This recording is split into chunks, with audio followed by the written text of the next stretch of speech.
El candidato presidencial José Antonio Kast defendió su propuesta previsional Chao préstamo al Estado, aunque evitó entregar detalles sobre su financiamiento. Asegura que el plan será costeado con recursos fiscales y que la fórmula exacta se presentará una vez que asuma el gobierno. La estrategia, según Kast, busca evitar que el Ejecutivo amarre recursos antes del traspaso del mando, y la falta de precisiones ha generado críticas por la viabilidad de su programa. Sin embargo, su asesor económico Jorge Quirós sostiene que el modelo es sólido y apunta a una reestructuración profunda del Estado, reducción del gasto público y un nuevo marco de libertad económica. Javier Milei, ¿aló? No sé si leíste la entrevista que dio Jorge Quirós, que es el estratega en Diario Financiero. Habló de muchos temas, de cómo va a reducir el Estado, de las medidas que va a hacer. Y bueno, él se proyecta como el posible ministro de Hacienda en un eventual triunfo a José Antonio Kast. Él es como una garantía al mundo empresarial, al mundo corporativo, como dijo el Nico. Y bueno, en toda esta polémica del chao préstamo al Estado, pareciera que están defendiendo un punto ideológico más que lo que tiene que ver con un acuerdo transversal y que pone en riesgo un aumento de las pensiones, que hoy día, por cierto, la PGU hace un primer aumento de la pensión garantizada universal. Pero ¿cómo leemos la jugada que está haciendo el comando de Kast y particularmente Jorge Quirós, Alberto Mayor? Como una estupidez. Estoy hablando electoralmente.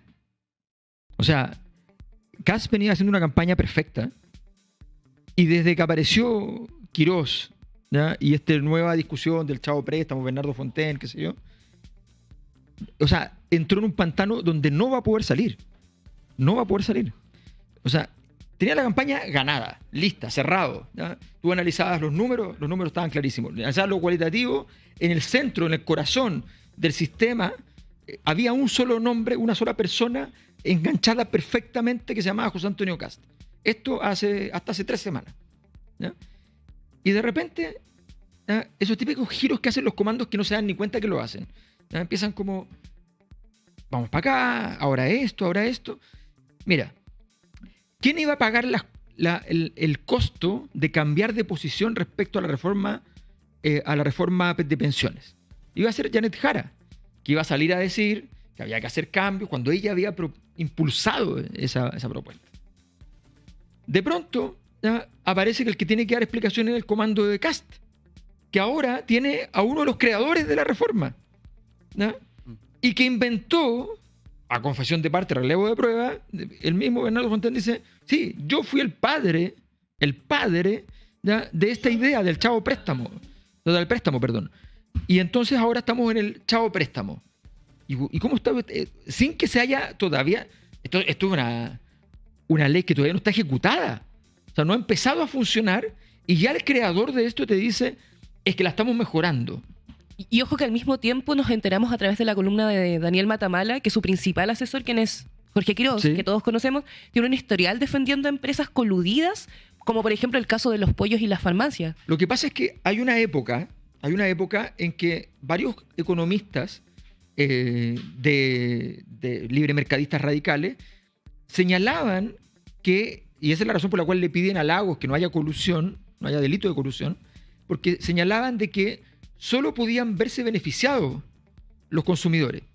Bajo ciertas condiciones, las colusiones podrían generar ese tipo de escenario, ¿ya? Y entonces se señalaba que, dado las características de Chile, de su economía, esto era conveniente muchas veces que hubiese formas de integración vertical, formas de eventualmente algún nivel de colusión, ¿ya? Porque no era para aumentarle artificialmente los precios, sino que muchas veces era por niveles de eficiencia, en fin.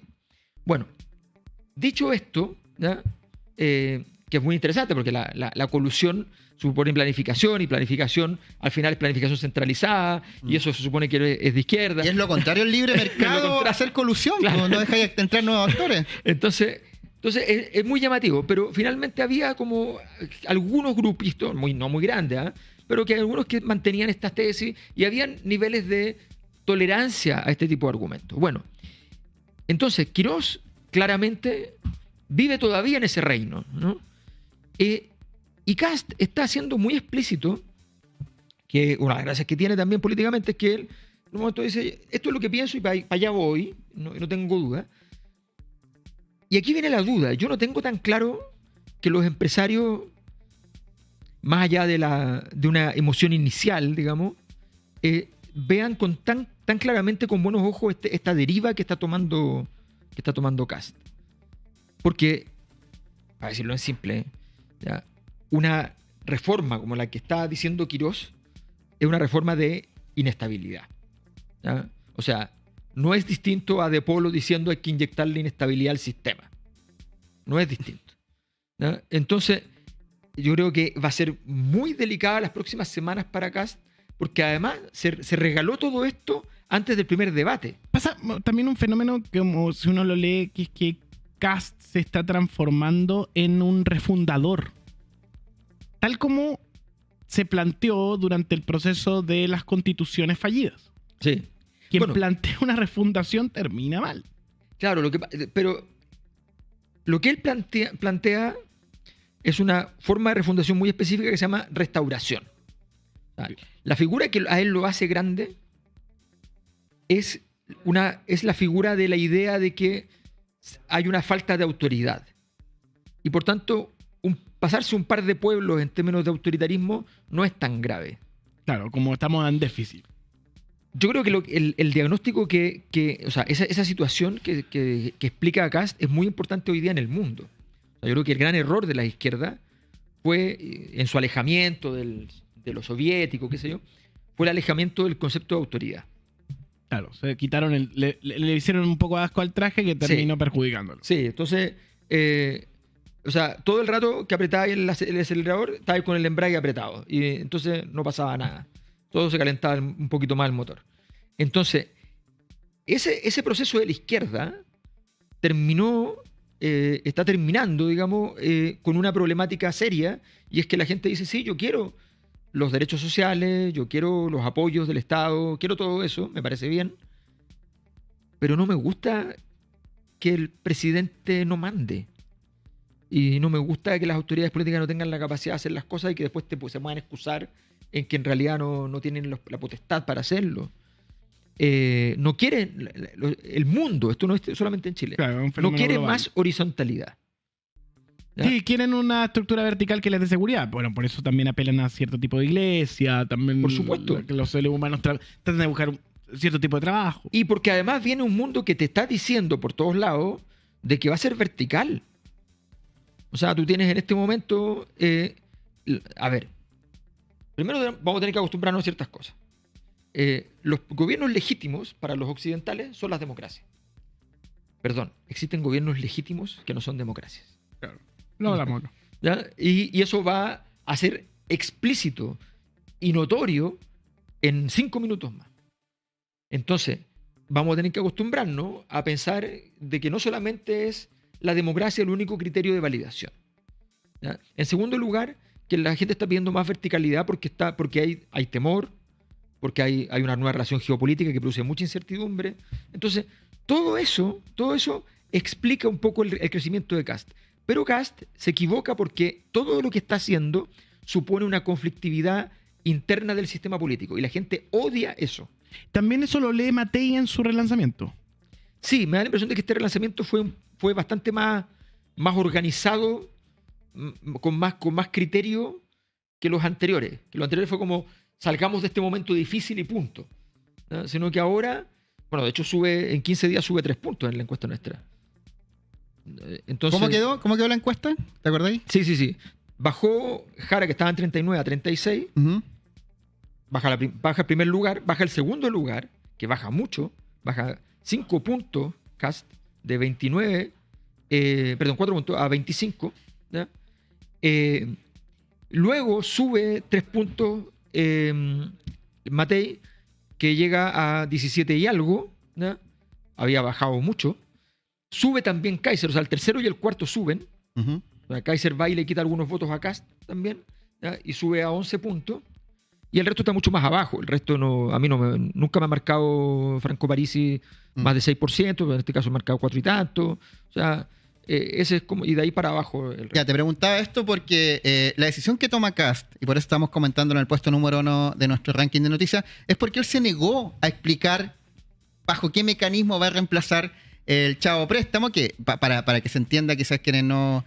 porque es medio complejo entender todo este sistema, eliminar un préstamo obligatorio a los fondos de pensión del Estado, reemplazándolo por bono, que mantiene la autonomía financiera del Fondo de Protección Previsional, a lo que invirtió el mismo Bernardo Fontaine, Claro. que se sumó a la campaña, que en Mesa Central el fin de semana dijo que, aunque era el autor, fue una medida como ante el contexto actual, donde la izquierda quería casi que estatizar todos los fondos. Bueno, y Kast se niega a entregar una explicación de cómo lo va a hacer. También Kast dijo en días anteriores que no ve tan necesario al Parlamento, y vemos la entrevista de Jorge Quiroz donde hace medidas que van a recortar el Estado en una gran medida. El mismo Ignacio Briones, que es el encargado económico de Matei, dijo que eran medidas voluntaristas. Entonces, Kast le está importando bien poco negociar con cualquier sector. Dijo, cuando ya esté el gobierno, como él lo llama el gobierno de emergencia, yo voy a gobernar prácticamente por decreto. Fíjate que hay una cosa que a los políticos como que no les importa nada, que es el nivel de coherencia de las acciones. Y es relevante. No digo que los políticos no puedan cambiar, de hecho, al contrario, deben cambiar muchas veces. El punto es cuál es tu capacidad de explicar coherentemente cada uno de tus movimientos. Cuando tú, al mismo tiempo, hablas contra el Congreso, estás inscribiendo todos tus candidatos al Congreso, en ese mismo momento te llegan toda clase de personajes desde la derecha. Hay una llegada de distintos tipos de personajes, más de derecha, menos de derecha. Yo les quiero recordar que dos de los principales, yo creo que son los principales fichajes que tiene Kast en su equipo en este proceso, son Carter y Codina. Yo les quiero recordar, simplemente, ¿verdad? ¿Qué rol cumplieron Carter y Codina para el estallido? O sea, eran súper críticos de Piñera, pero no por derecha. O sea, parados a la izquierda. O sea, ellos fueron el octubrismo político dentro de la derecha. Claro. Lo que hubo de octubrismo en la derecha fueron ellos.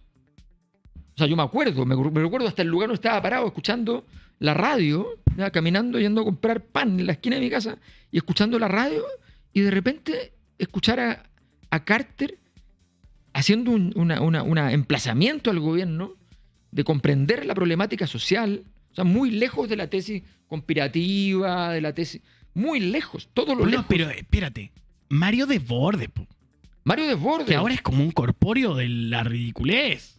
Entonces, Era un tipo sensato en ese momento. Estaban- Entendía exacto. el problema. exactamente. Después se volvió un fanático y yo no sé de dónde sacaron su fanatismo. Nunca me lo he podido explicar muy bien.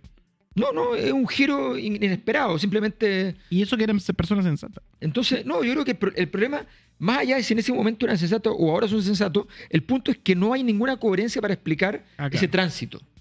¿Ya? O sea, a mí, yo puedo entender que tú puedes decir cosas muy distintas en dos momentos distintos y ser sensato las dos veces. ¿Ya?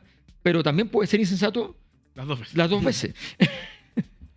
Alberto, para ir cerrando, una parte de la estrategia de Kast es, según lo que él dice, es buscar evitar que el Ejecutivo actual amarre recursos antes del traspaso del mando. ¿No crees que esto tal vez la gente lo pueda ver como mezquino?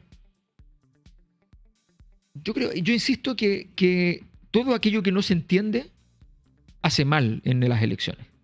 O sea, toda esta agenda que armó Kast nos cuesta hasta explicarla estas últimas 3 semanas de Kast. Antes de explicar a Kast era súper sencillo. ¿Ya? Hablo de seguridad, hablo de seguridad, hablo de seguridad. ¿Ya? Como en este momento tiene que hacerse cargo de esta problemática, que es el tema económico, que le queda lejos. A Kast le queda lejos. Uno asume, es que es de derecha, entonces le queda cerca. No, le queda lejísimo. No sabe de economía, ¿ya? No entiende nada de todo esto. Tiene una mirada mucho más conservadora que los liberales económicos de la derecha chilena, ¿ya? Él tiene una mentalidad mucho más de campo, una mentalidad más corta, ¿ya? No es de los que va a correr a Nueva York, ¿ya? No. Entonces, estamos hablando de una persona que tiene un perfil muy distinto al resto, ¿ya? O sea, casi si no fuera por fenotipo, evidentemente, del sector, ¿ya? No sería muchas veces del sector. Entonces, es una persona que tiene otras características muy diferentes. Y en ese sentido, da la impresión de que a él, cuando se metió en economía, se le ha enredado el naipe. Él confía en una persona que el resto de los economistas deben tomarse la cabeza diciendo, padre, no podemos ir para allá. No podemos ir para allá. Dejarte 3 elementos solo de que dijo Jorge Quiroz en la entrevista al DF. Dijo, ajuste fiscal, reducir 6.000 millones de dólares en 18 meses. En 18 meses, ¿cómo tanto? Eliminación de fraudes sociales, evasión en transporte. Como que la gente va a pagar la micro ahora y se va a ahorrar plata. Competitividad tributaria, rebajar el impuesto corporativo efectivo al 20% con incentivo a la formalización laboral. Él plantea que bajando los impuestos va a hacer que la gente contrate a las personas y no las tengan en la informalidad. Y facilitación regulatoria contra la permisología, modernizar normativas como la ley de urbanismo y construcción, esta idea que tiene de que hagan metro, edificio en altura al lado de los metros, acelerar el proceso del CEA y reducir trabas municipales, todas que fueron muy criticadas por los economistas de la plaza, por Sanhattan e incluso por Ignacio Briones. O sea, mira, la única descripción que se puede hacer metafórica es que eso es un choque a 200 por hora. O sea, te fuiste contra el poste, ¿ya?, a 200 por hora. No hay ninguna posibilidad de que gestionar eso, primero, no va a funcionar. O sea, cada uno por sí sola es casi imposible o imposible, y todas juntas son completamente imposibles y además son disruptivas. O sea, estamos en un escenario completamente disruptivo y quiero ser bien enfático en esto. Lo resumo siempre así, ¿no? Chile tuvo un ataque cardíaco el 2011. Claro. Tuvo un accidente cerebrovascular el 2019. 2 años después empezó la primera operación a tajo abierto, ¿ya?, gigante, masiva, que fracasa, ¿ya? El cirujano no lo hizo bien. En el siguiente proceso, lo que ocurre es una siguiente operación, ¿ya?, ahora sí que sí, para resolver los problemas de este cuerpo bastante enfermo, y el nuevo cirujano, completamente opuesto al otro, de la clínica del frente, de la competencia, también lo hace mal y fracasa ese proceso, ¿ya? Y esta persona queda bastante mal, con 2 operaciones gigantes, con 2 grandes eventos traumáticos en términos de su salud, y sin medicamentos para poder avanzar. Y de repente me dicen, mire, lo mejor que podemos hacer aquí es aplicar electroshock. Ya, ¿cuál sería Confía en mí. Es muy extraño esto de ir a agarrar o a pegarle martillazos al enfermo y llegar con grandes intervenciones no muy diseñadas en su conjunto para que puedan operar y los problemas en específico que estamos teniendo. Entonces suena muy extraño. El señor Alberto Mayor nos ha acompañado hoy día en el ranking de noticias. Queremos hacer unas preguntas a la Cosa Nostra. Ponte serio, oye. Lo serio no quita lo contento. Pero sí, esta es una gran noticia para Chile. Una que estábamos esperando hace tanto tiempo. Hoy somos nosotros, los beneficiados, los encargados de compartirla con ustedes. Las pensiones van a subir. Las jubiladas y jubilados al fin podemos sentir que Chile está cumpliendo. Y desde este septiembre va a subir la PGU. A esos que trabajaron toda la vida y no les alcanza ni para remedios. Y desde enero, con el Seguro Social, comenzarán a aumentar las pensiones entre un 14 y un 35%. Además, subirán las pensiones de las mujeres, haciéndolas más justas porque siempre vivimos más. Y ojo, que esta buena noticia también es para las y los jubilados del futuro. Conoce más sobre esta buena noticia en lareformadepensiones.cl. Gobierno de Chile. Chile avanza contigo. Qué lindo. ¿Yo? La noticia, pues.